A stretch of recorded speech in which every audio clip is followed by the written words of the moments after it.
नमस्कार प्यारे बच्चों को, जय हिंद जय भारत। 10वीं क्लास की जो सामाजिक विज्ञान का जो छठा अध्याय है, छठा जो पाठ है, उस छठे पाठ के अंदर हम बात कर रहे थे केंद्र सरकार की। किसकी कर रहे थे हम लोग? केंद्र सरकार की। अपने पाठ नंबर जो 6 है, अध्याय नंबर 6 है, पाठ नंबर 6 जो है, उसमें हम बात कर रहे थे केंद्र सरकार, सेंट्रल गवर्नमेंट की बात कर रहे थे। उसमें मैंने सेंट्रल गवर्नमेंट के 3 स्तंभ बताए थे, जिसमें व्यवस्थापिका, कार्यपालिका और न्यायपालिका थी। हम जो पहला पार्ट है, पहला स्तंभ है, उसके बारे में चर्चा कर रहे थे, जिसका नाम था संघीय व्यवस्थापिका, यानी जिसे संसद भी कहते हैं। संसद के 3 अंग बताए थे मैंने, लोकसभा, राज्यसभा और एक राष्ट्रपति। हम बात कर रहे थे लोकसभा और राज्यसभा के बारे में। मैंने उनके गठन के बारे में बता दिया था कि लोकसभा का गठन कैसे होता है, सदस्य संख्या कितनी होती है, राज्यसभा का गठन कैसे होता है, उसकी सदस्य संख्या कितनी होती है, कार्यकाल वगैरह, सदन के वगैरह के बारे में बातें हमने कर ली थी। अब हमें वही बातें करेंगे लोकसभा और राज्यसभा के कार्य को लेकर, कि इन दोनों के पास काम करने के कौन कौन से अधिकार हैं। तो हम बात कर रहे थे केंद्र सरकार में 2 सदनों की बात कर रहे थे। उनमें एक सदन था लोकसभा और एक सदन था राज्यसभा। राज्यसभा, इनकी बातें कर रहे थे हम लोग। तो मैंने बताया था आप इस प्रकार विभाजन करके एक साथ रट लेना, एक साथ तैयार कर लेना। इसको अलग अलग देखने की, पढ़ने की कहीं कोई ज़रूरत नहीं है। ओके, तो राज्यसभा के कौन से काम हैं और लोकसभा के कौन से कार्य हैं। तो कार्यों में हम बात करेंगे। कार्य नंबर 1, लोकसभा के कार्य, ऐसे लिख लो, याद रखें, दोनों के कार्य हैं। वैसे कार्य क्या काम करते हैं ये दोनों के। कार्यों में हम नंबर 1 कार्य की बात करेंगे, विधायी शक्तियां। विधायी शक्तियां, विधायी शक्तियां कौन सी है? लोकसभा के पास विधायी शक्तियां कौन सी है? शक्तियां, लोकसभा के पास विधायी शक्तियां कौन सी है? कौन कौन सी विधि पर काम करता है? तो लोकसभा के पास विधायी शक्तियों में हम बात करेंगे जो संघ सूची है और समवर्ती सूची है। संघ सूची है और एक समवर्ती सूची है। इसके बारे में आगे बात करेंगे हम लोग। संघ सूची, जिस पर कानून केंद्र सरकार बनाती है, और समवर्ती सूची, जिस पर कानून राज्य सरकार और केंद्र सरकार मिलकर बनाती है। संघ सूची और समवर्ती सूची के ऊपर जो विषय दिए हुए हैं, कोई भी काम करना है देश के हित में, जो इनमें लिखे हुए हैं विषय, उन दोनों पर विशेष परिस्थितियों में तो समवर्ती सूची पर अपना कानून बना सकती है। लोकसभा उस कानून को पास कर सकती है विशेष परिस्थितियों में, ठीक है ना। विशेष परिस्थितियों में उस कानून को बना सकती है, ठीक है। तो ये जो है संघ सूची और समवर्ती सूची, उनके ऊपर जो है फैसला करने का काम किसका होता है? लोकसभा का होता है। एक हम बात करते हैं धन विधेयक को लेकर। धन विधेयक, धन विधेयक जो है, ये धन विधेयक एक स्टार्टिंग की अगर बात करो, धन विधेयक सिर्फ और सिर्फ धन विधेयक का फैसला कौन करती है? लोकसभा करती है। धन विधेयक जो है वो पहले प्रस्तावित कहाँ होता है? तो धन विधेयक पहले प्रस्तावित होता है लोकसभा में। बाकी कोई भी विधेयक हो पहले राज्यसभा में भी हो सकता है, लेकिन ओनली जो धन विधेयक है वो सबसे पहले कहाँ होगा? लोकसभा में होगा। बाकी राज्य सूची, समवर्ती सूची और संघ सूची के कोई भी विषय हो, चाहे वो लोकसभा में भी स्टार्ट हो सकते हैं और वो राज्यसभा में भी स्टार्ट हो सकते हैं। स्टार्टिंग कहीं से भी हो सकती है। मैंने वो क्लास वाला आपको उदाहरण बताया था, जैसे आपकी स्कूल में 2 कक्षाएं हैं, एक जूनियर है और एक सीनियर है, या एक 9th है और 10th है, 2 क्लासें हैं। तो छुट्टी की एप्लीकेशन 9th से भी हो सकती है स्टार्टिंग, और 10th से भी हो सकती है। पहले 9th से शुरू हुई है तो पहले 10th, फिर 10th में जाएगी, और अगर पहले 10th में शुरू हुई है तो फिर 9th में जाएगी, और उसके बाद प्रिंसिपल के ऑफिस में जाएगी। सिर्फ एक चीज़ को छोड़कर, और वो चीज़ ये है धन विधेयक, जो सिर्फ और सिर्फ लोकसभा ही स्टार्ट करती है। पहले प्रस्तावित हो सकता है लोकसभा में ही, राज्यसभा उसको प्रस्तावित नहीं कर सकती, पहले नहीं कर सकती है। ओके, रह जाएगा ध्यान में, ठीक है। अब विधायी शक्तियों में ही हम बात करेंगे। राज्यसभा के पास कौन सी विधायी शक्तियां हैं? राज्यसभा की विधायी शक्तियां, राज्यसभा की अगर विधायी शक्तियों की हम बात करेंगे तो राज्यसभा के पास भी वही विधायी शक्तियां हैं जो लोकसभा के पास है। बराबर का अधिकार है। स्कूल के अंदर 9th और 10th क्लास है, दोनों का बराबर का अधिकार है। छुट्टी के अंदर कोई प्रोग्राम करना है, दोनों का बराबर का हिस्सा होगा, बराबर का अधिकार है। तो जो विधेयक लोकसभा में पास हुआ है वो बाद में जाएगा राज्यसभा में। उतनी ही इसकी अनिवार्यता है जितनी इसकी अनिवार्यता है। 2/3 ये साइन करेंगे तो पास होगा, और 2/3 ये सिग्नेचर करेंगे राज्यसभा सदस्य तो ही वो विधेयक पास होगा, वरना रिजेक्ट हो जाएगा, समाप्त हो जाएगा। ओके, तो ये धन विधेयक एक को छोड़कर धन विधेयक जो है, धन विधेयक का फैसला नहीं कर सकता है। धन विधेयक का इसके पास कोई अधिकार नहीं है। धन विधेयक का इसके पास कोई अधिकार नहीं है। अवित्तीय जितने भी विधेयक है उन सब के ऊपर राज्यसभा की बराबर की हिस्सेदारी है, बराबर की शर्तें हैं, बराबर की शक्तियां हैं। ओके, आइए बच्चों समझ में देखो दोबारा। हम पढ़ रहे हैं लोकसभा के कार्य और हम पढ़ रहे हैं राज्यसभा के कार्य, बराबर पढ़ रहे हैं, दोनों ध्यान में रह जाए। ओके, विधायी शक्तियां, विधेयक के लिए कौन सी शक्तियां हैं, कानून में कौन सी शक्तियां हैं? तो विधायी शक्तियां में बात करेंगे तो संघ सूची और संवर्ती सूची जो है उनके जितने भी कानून है वो पहले या तो लोकसभा में हो सकते हैं शुरू, या फिर राज्यसभा में हो सकते हैं। धन विधेयक जो है वो ओनली और ओनली स्टार्टिंग कहाँ से होती है? लोकसभा में होती है। ये ध्यान रखना आप, रह जाएगा ध्यान में, अरे रह जाएगा ध्यान में, ठीक है। ओके, 2 नंबर शक्तियाँ, राज्यसभा के पास कौन सी शक्तियाँ हैं? वित्तीय शक्ति बोलते हैं उसको, वित्तीय शक्ति। राज्यसभा के पास वित्तीय शक्ति कौन सी है और लोकसभा के पास वित्तीय शक्ति कौन सी है? दोनों के पास वित्तीय शक्तियों की बात करेंगे हम लोग, वित्तीय शक्ति यानी पैसे के लिए कौन सी शक्तियां हैं, पैसों का कौन सी को लेन देन है, ये लो वित्तीय शक्ति,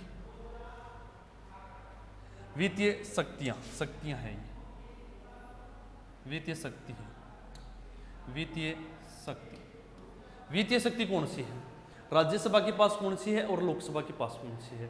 जो हमने अभी बात की है धन विधेयक को लेकर, आर्टिकल जो अपना 109 यानी अनुच्छेद 109, अनुच्छेद 109 में ये लिखा गया है कि धन विधेयक का फैसला सिर्फ और सिर्फ लोकसभा ही करेगी। यही बात वित्तीय में शक्ति में आएगी कि धन विधेयक कहाँ से स्टार्ट होगा, जिसका फैसला कौन करेगी? धन विधेयक का। तो धन विधेयक का फैसला सिर्फ और सिर्फ लोकसभा ही करती है, राज्यसभा के पास इसके पास कोई अधिकार नहीं है। हाँ, अनुमति जरूरी है। अगर इस साइड में जाएंगे हम राज्यसभा में, तो राज्यसभा के पास धन विधेयक को लेकर क्या फैसला है? तो बात करते हैं हम राज्यसभा को लेकर। तो राज्यसभा के पास धन विधेयक को लेकर कौन सी शक्तियां हैं? तो इसमें बात करो भाई, ये 109 अनुच्छेद है, धन विधेयक है, लोकसभा ने बना दिया है, पास कर दिया है, और ये जाएगा किसके पास? राज्यसभा के पास। चला गया राज्यसभा के पास। राज्यसभा को उस धन विधेयक को अनुमति देनी अनिवार्य है। अगर अनुमति न भी देती है तो राज्यसभा के पास ये विधेयक रहेगा 14 दिन। कितने दिन रहेगा? 14 दिन। और 14 दिन के बाद ये धन विधेयक बिना राज्यसभा की अनुमति के ही पास हो जाता है, बिना राज्यसभा की अनुमति के ही पास हो जाता है। 14 दिन का टाइम होता है। ये अपनी अनुमति देता है तो ठीक है, वरना कोई बात नहीं है। तो ये धन विधेयक जो है, धन विधेयक का टाइम होता है 14 दिन राज्यसभा के पास रहेगा।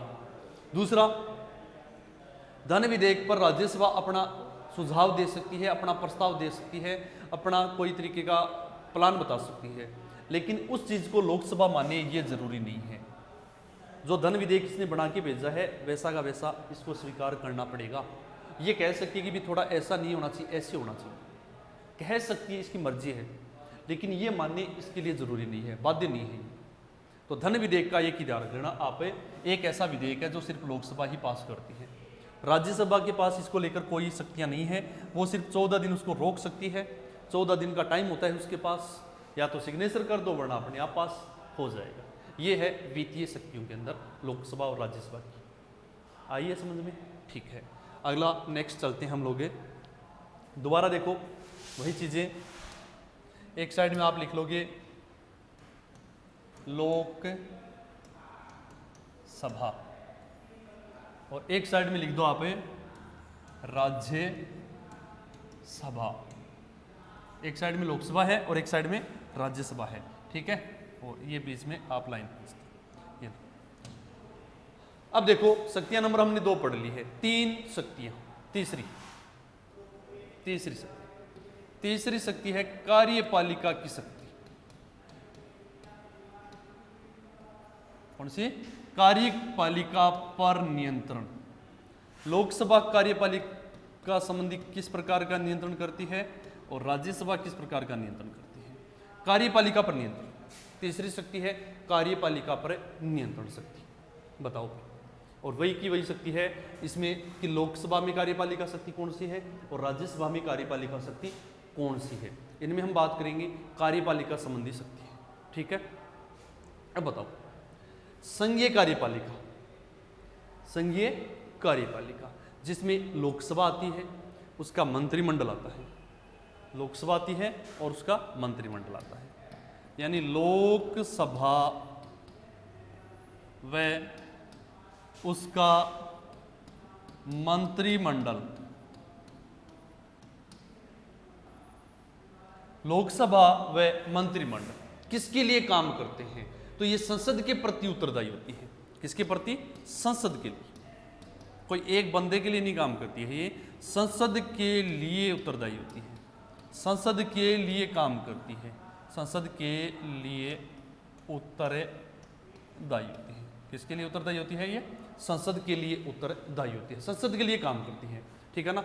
और जो मंत्रिमंडल है ना, मंत्रिमंडल, ये लोकसभा के विश्वास तक ही काम कर सकती है। लोकसभा के विश्वास तक ही काम कर सकती है। ये लाइन समझ में आई है अभी? लोकसभा के विश्वास तक ही कार्य कर सकती है, कार्य कर सकती है। क्या सिस्टम है ये? क्या सिस्टम है ये? लोकसभा व मंत्रिमंडल संसद के लिए काम करती है, संसद के लिए उत्तरदायी होती है।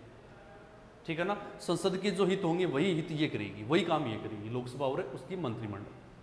मंत्रिमंडल क्या होता है? जैसे मंत्री होते हैं अपने, शिक्षा मंत्री है, चिकित्सा मंत्री है, स्वास्थ्य मंत्री है, पर्यटन मंत्री है, सार्वजनिक निर्माण मंत्री है, देवस्थान विभाग मंत्री है, कृषि मंत्री है, खेल मंत्री है। ये मंत्री होते हैं। ये क्या होते हैं? मंत्री होते हैं। और एक लोकसभा हो चाहे अपनी विधानसभा हो, उनमें मैक्सिमम कितने मंत्री बन सकते हैं? उनमें मैक्सिमम मंत्री बन सकते हैं उस सीटों का 15%। जितनी सीट है उनका 15%। जैसे अपने राजस्थान में विधानसभा की 200 सीटें हैं, तो राजस्थान में मैक्सिमम मंत्री कितने बन सकते हैं? अधिकतम कितने मंत्री बन सकते हैं? तो 15%, यानी अपने राजस्थान में मंत्री बन सकते हैं 30, ज़्यादा से ज़्यादा 30 बढ़ सकते हैं। तो ये मैक्सिमम का रूल होता है 15%। मान लो किसी कारणवश सरकार गिर गई, लोकसभा भंग होगी, केंद्र सरकार की बात कर रहे हैं, ये सिस्टम राज्य सरकार में होता है। मान लो किसी कारणवश विधानसभा भंग होगी, लोकसभा भंग होगी या विधानसभा भंग होगी, कोई सी भी हो जाए, हम लोकसभा की बात कर रहे हैं। लोकसभा मान लो भंग हो जाती है, रद्द हो जाती है, बर्खास्त हो जाती है, तो मंत्री भी बर्खास्त हो जाए। मंत्री ऐसे नहीं कि पद पर रहेगी। प्रधानमंत्री अगर अविश्वास खो देता है, लोकसभा अगर अविश्वास पे आ जाती है, तो उसकी पूरी मंत्रिमंडल क्या हो जाती है? समाप्त हो जाती है, खत्म हो जाती है। फिर नई सरकार बनेगी, नया प्रधानमंत्री बनेगा और वो अपनी नई मंत्रिमंडल बनाएगा। पहले वाली कोई काम की नहीं रहेगी, क्योंकि ये जो प्रधानमंत्री है, ये तो मंत्री अपने कोई जानकार को बनाएगा, लेकिन दूसरा प्रधानमंत्री आ जाए तो वो उन जानकारों को थोड़ी रखेगा, वो तो अपनी जानकार बनाएगा। तो मंत्रिमंडल क्या होती है? नहीं रहती है। लोकसभा के विश्वास तक ही काम करती है। जब तक लोकसभा है तब तक ही मंत्रिमंडल क्या करेगी? काम करेगी। उसके बाद मंत्रिमंडल क्या हो जाती है? भंग हो जाती है। क्या हो जाती है? भंग हो जाती है। ठीक है, रह जाएगा ध्यान में? ठीक है, आगे। प्रधानमंत्री को हटाता कौन है? उसके सांसद हटाते हैं। उनका अगर उस अपने प्रधानमंत्री पर विश्वास नहीं रहता है तो वो हटाते हैं अविश्वास प्रस्ताव लाकर। क्या लाकर? अविश्वास प्रस्ताव द्वारा हटाने का अधिकार है किसके पास? इस लोकसभा के पास। ओके, इधर आओ आप, राज्यसभा के पास। राज्यसभा के पास कौन सी कार्य हैं? कार्य कौन से कार्य? मतलब कार्यपालिका संबंधी कौन से काम है? ये लो, कार्यपालिका के कार्य। कार्यपालिका संबंधी राज्यसभा के पास कौन से काम है? तो कार्यपालिका संबंधी राज्यसभा के पास कोई काम नहीं है। हाँ, इतना जरूर है वो कि वो सदस्यों में प्रश्न पूछ सकती है। लोकसभा सदस्यों से प्रश्न पूछ सकती है, प्रश्न पूछने का अधिकार है। राज्यसभा लोकसभा से क्या कर सकती है? क्वेश्चन कर सकती है। क्वेश्चन का फिर एक क्वेश्चन होता है पूरक प्रश्न। पूरक प्रश्न पूछ सकती है किसी मैटर पर लेकर, किसी योजना को लेकर प्रश्न और पूरक प्रश्न पूछ सकती है राज्यसभा। लेकिन याद रखना है, अविश्वास के ऊपर इनका कोई रोल नहीं होता है। ऐसे नहीं है कि ये अविश्वास से हटा दे किसी को। अविश्वास से हटाने का कोई अधिकार नहीं है, अधिकार नहीं है इसको।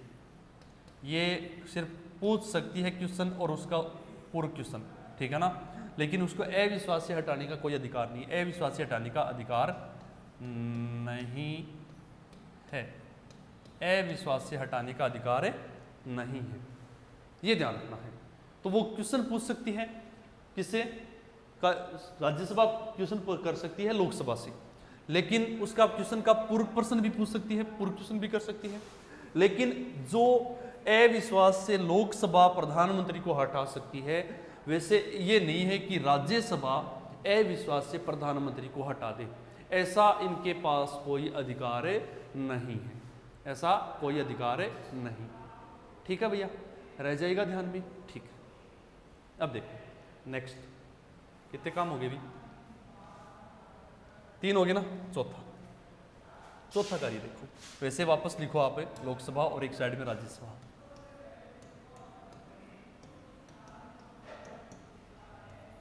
लोकसभा और एक क्या है? राज्यसभा। एक साइड में लोकसभा है और एक साइड में राज्यसभा है।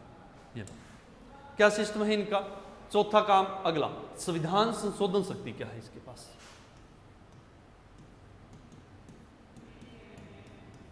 मैं उतना ही बता रहा हूं जो आपकी 10वीं क्लास के अंदर है। संविधान संशोधन शक्ति, संविधान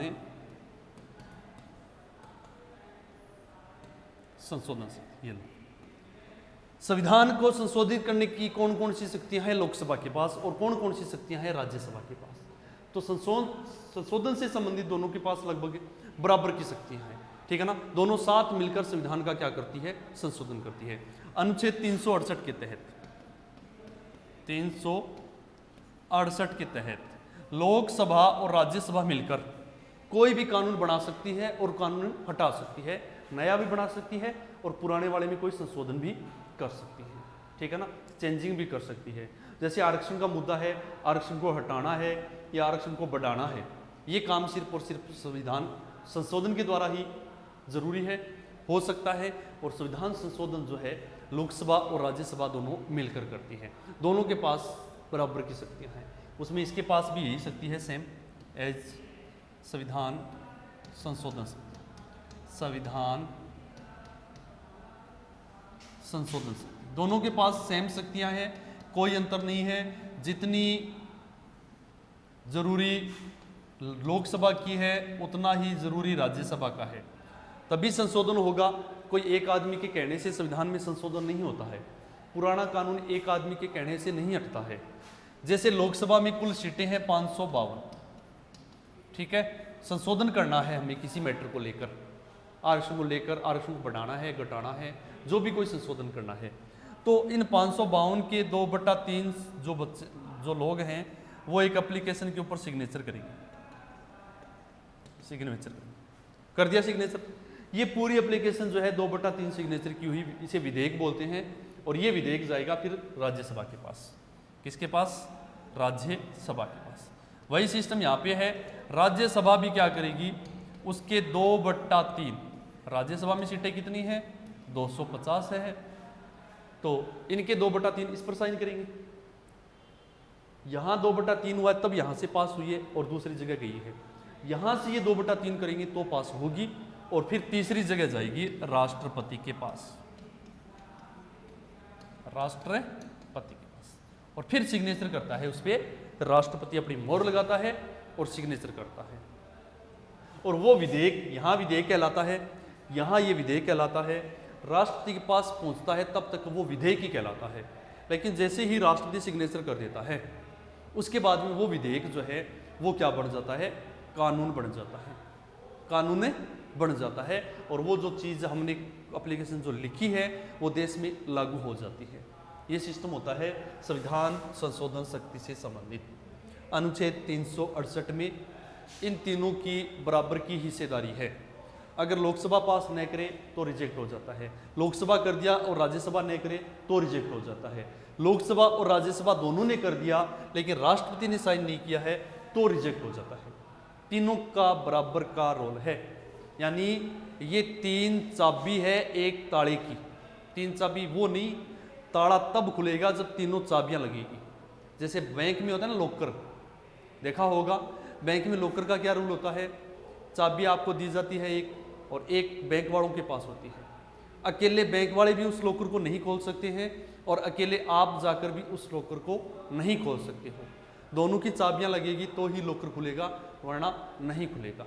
ये यहाँ पे है, तीनों की बराबर की हिस्सेदारी है, बराबर की सहमति है।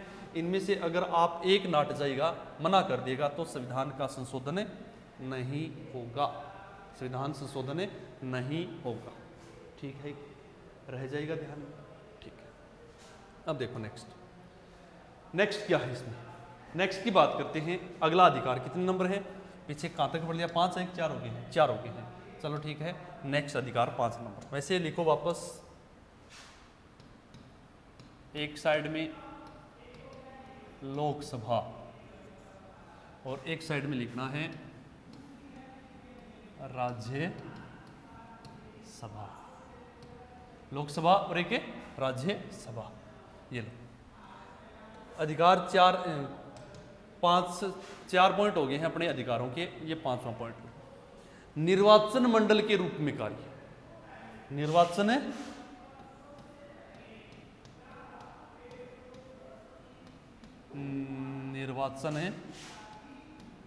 मंडल के रूप में कार्य। निर्वाचन मंडल के रूप में क्या कार्य करता है लोकसभा, और वही यहां पर होगा। 5 नंबर पॉइंट है ये भी, निर्वाचन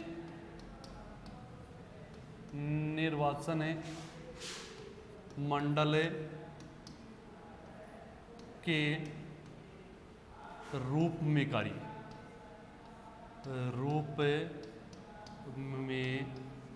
कार्य, निर्वाचन मंडल के रूप में राज्यसभा कौन से काम करती है और लोकसभा कौन से काम करती है। कहाँ मतलब किस किस के निर्वाचन में लोकसभा भाग लेती है, चुनाव में। निर्वाचन मतलब चुनाव। लोकसभा किसका निर्वाचन करती है, राज्यसभा किसका निर्वाचन करती है। ठीक है ना, तो ध्यान रखना है निर्वाचन मंडल के रूप में। एक बात हमेशा ध्यान रखना प्यारे बच्चों, प्यारे दोस्तों, कि निर्वाचन में जो भाग लेते हैं ना लोकसभा के सदस्य और राज्यसभा के सदस्य, वो सिर्फ और सिर्फ निर्वाचित सदस्य ही भाग लेते हैं। सिर्फ और सिर्फ निर्वाचित सदस्य ही भाग लेते हैं। कहने का मतलब है, जैसे यहां लोकसभा में मैंने बताए थे 2 एंग्लो इंडियन, आंग्ल भारतीय जिसको बोलते हैं, 2 एंग्लो इंडियन मनोनीत होते हैं राष्ट्रपति के द्वारा, बताए थे। ठीक है, इसमें मैंने बताए थे 12 सदस्य जो कला साहित्य खेल में महारथी हो, उनको बिना चुनाव करवाए ही राष्ट्रपति मनोनीत करता है।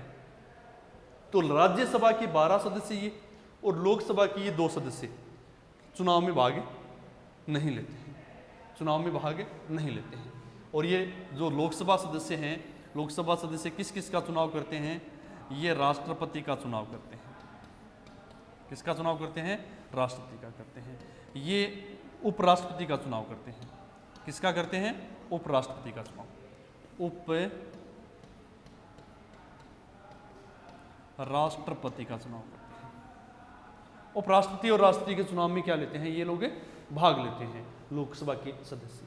ये सेम टू सेम सिस्टम है, ये का ये इसमें आएगा, ये इसमें आएगा। ये दोनों, ये भी किसमें भाग लेते हैं, ये भी राष्ट्रपति और उप राष्ट्रपति दोनों के चुनाव में भाग लेते हैं। लोकसभा भी लेती है काम भाग और राज्यसभा भी लेती है। मतलब राष्ट्रपति का चुनाव प्रत्यक्ष नहीं होता है बल्कि बच्चों अप्रत्यक्ष होता है। क्यों? क्योंकि हम उसमें भाग नहीं लेते हैं, बल्कि उसमें भाग लेते हैं राष्ट्रपति के चुनाव में और उपराष्ट्रपति के चुनाव में लोकसभा के सदस्य और राज्यसभा के सदस्य, और वो भी सिर्फ और सिर्फ निर्वाचित सदस्य भाग लेते हैं, मनोनीत सदस्य इसमें भाग नहीं लेते हैं। मनोनीत सदस्य भाग नहीं लेते हैं। तो ये थोड़ा सा आप ध्यान रख लेना इसमें कि लोकसभा में चुनाव, लोकसभा सदस्य किस चुनाव में भाग लेते हैं, राष्ट्रपति और एक उपराष्ट्रपति। राज्यसभा सदस्य किस चुनाव में भाग लेते हैं, राष्ट्रपति और एक उपराष्ट्रपति। राष्ट्रपति कौन बनेगा ये डिसाइड ये करते हैं लोकसभा और राज्यसभा। इसके अलावा विधानमंडल भी होती है उसमें, वो हम आगे पढ़ेंगे। राज्य सरकार के अंदर वो भी भाग लेती है राष्ट्रपति के चुनाव में। आ जाएगा ध्यान में, रह जाएगा ध्यान में, अरे रह जाओगे, ठीक है। अब देखो, जैसे राष्ट्रपति को हटाना हो, सुप्रीम कोर्ट के मुख्य न्यायाधीश को हटाना हो, कैग जिसको बोलते हैं कंट्रोलर एंड ऑडिटर जनरल को हटाना हो, इन सब को हटाने के लिए एक प्रक्रिया है अपने संविधान के अंदर जिसे बोलते हैं महाभियोग। क्या नाम दिया गया है उसको, महाभियोग प्रक्रिया। क्या नाम दिया गया इसको, महाभियोग प्रक्रिया। राष्ट्रपति को हटाना हो, राष्ट्रपति को हटाना हो, सुप्रीम कोर्ट के मुख्य न्यायाधीश को हटाना हो, कंट्रोलर एंड ऑडिटर जनरल जिसको शॉर्ट में कैग बोलते हैं उसे हटाना हो, तो उस पर एक प्रक्रिया है हटाने की, महाभियोग। और महाभियोग कौन लेके आते हैं, उसमें महाभियोग लोकसभा सदस्य और राज्यसभा सदस्य जो है ये दोनों मिलकर हटा सकते हैं इसको, ठीक है ना। ये ध्यान रखना है, लोकसभा ये थोड़ा सा अपने को ध्यान रखना है, लोकसभा के कार्यों को लेकर, राज्यसभा के कार्यों को लेकर, ठीक है। रह जाएगा ध्यान में, रह जाएगा, ठीक है, ओके ओके। आगे बताओ, आगे बताइए और कौन कौन से काम। और नेक्स्ट काम लोकसभा और राज्यसभा की अगर बात करें, अन्य काम में याद रख लेना आप, उपराष्ट्रपति को अगर हटाना हो, उपराष्ट्रपति क्या होता है, सभापति होता है किसका, महाभियोग से नहीं हटता है ये बहुमत से हटता है। ये किससे हटता है, बहुमत से हटाया जा सकता है। किससे हटाया जा सकता है, बहुमत से हटाया जा सकता है। और बहुमत प्रारंभ कहाँ से होगा, यहाँ पर स्टार्टिंग यहाँ राज्यसभा से होती है, याद रखना है। राष्ट्रपति को अगर हटाना हो तो 1 नंबर पर प्रस्ताव लेके आएगी राज्यसभा और उसका सहयोग करेगी लोकसभा, ये दोनों मिलकर हटाते हैं इसको। लेकिन प्रारंभ कहाँ से होता है, ये हटाने का सिस्टम है राज्यसभा से। जैसे धन विधेयक कहाँ से प्रारंभ होता है, पहले धन विधेयक पहले लोकसभा से प्रारंभ होता है। वैसे ही अगर उपराष्ट्रपति को हटाना हो तो पहले बहुमत आना चाहिए राज्यसभा का और उसके बाद उसका प्रस्ताव जो है, जो समर्थन जो है वो लोकसभा करती है। रह जाएगा ध्यान में, ठीक है, ठीक है। अब अन्य कार्यों में हम बात करें राज्यसभा की। अगर देश में आपात लग गया है, लोकसभा भंग हो गई है, देश में सरकार नहीं चल रही है, तो आपातकाल के समय आपात काल के समय राज्यसभा जो है 1 महीने का तो लगा सकते हैं, सीधा राष्ट्रपति लगा सकते हैं 1 महीने का आपातकाल तो। लेकिन अगर उस आपातकाल का अनुमोदन करना हो, क्या करना हो, अनुमोदन करना हो, अगर आपातकाल को बढ़ाना हो, आगे जारी रखना हो, तो मान लो लोकसभा तो है ही नहीं, अस्तित्व में नहीं है, वो तो भंग हो गई है, सरकार गिर गई है किसी कारणवश, राष्ट्रपति तुरंत आपातकाल की घोषणा कर देता है और वो आपातकाल काम करता है सिर्फ और सिर्फ 1 महीने के लिए। उसे और जारी लंबा रखने के लिए अनुमति जरूरी है, अनुमोदन जरूरी है, और वो अनुमोदन कौन करेगी, राज्यसभा करेगी। राष्ट्रपति घोषणा कर सकता है आपातकाल, सीधे कर सकता है, सीधी कर सकता है, लेकिन उसका अनुमोदन जो है, अनुमोदन कौन करेगी, अनुमोदन करेगी राज्यसभा। लोकसभा तो मान लो है ही नहीं, लोकसभा तो है ही नहीं, रह जाएगा ध्यान में। ठीक है, ठीक है। और बताइए भी, एक राज्यसभा के पास एक अधिकार और है, राज्यसभा का अधिकार है,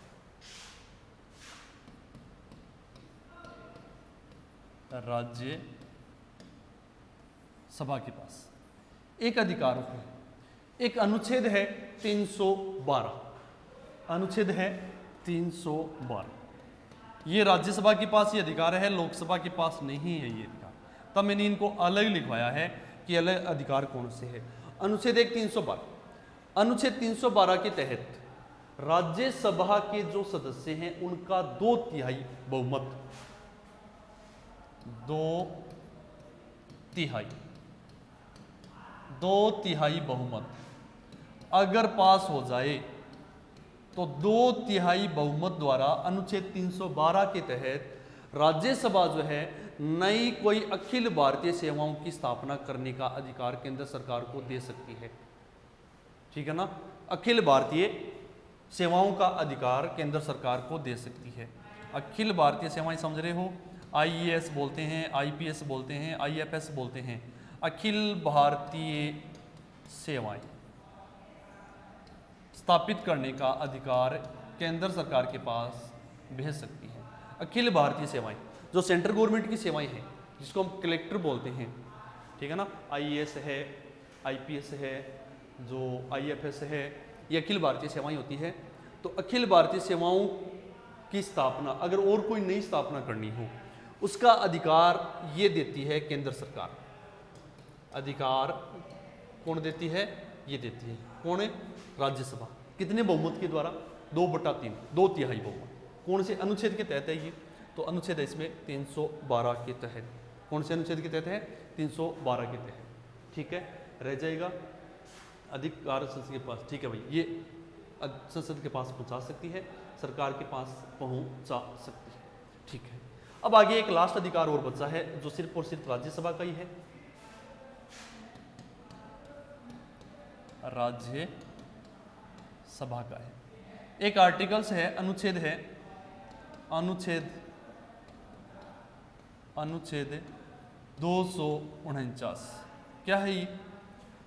अनुच्छेद 249 राज्यसभा को यह अधिकार देता है कि राज्यसभा की जो सीटें हैं उनमें जो लोग उपस्थित हैं उनमें मतदान करवाया जाएगा। मतदान में भाग लेने वाले 2/3 बहुमत, मतदान में यानी उपस्थित हुए हैं उनका 2/3, 2/3 बहुमत से राज्य सूची की कोई भी विषय है, राज्य सूची के कोई भी विषय है, राज्य सूची के किसी विषय को जो राष्ट्रीय महत्व का घोषित कर कानून बनाने का अधिकार संसद को दे सकती है। राष्ट्रीय महत्व का घोषित करे कानून बनाने का अधिकार संसद को दे सकती है। कानून बनाने का अधिकार संसद को दे सकती है। ये बात समझ में आई है? नहीं आई है? दोबारा देखो, मैं रिपीट कर रहा हूं। अपने पास संविधान में 3 सूचियां बनाई गई है, उनमें अलग अलग विषय बांटे गए हैं, उनकी डिटेल हम आगे पढ़ेंगे। 3 सूचियों में नाम आता है, एक सूची का संघ सूची। कौन सी सूची? संघ सूची। एक सूची का नाम आता है जैसे समवर्ती सूची। कौन सी?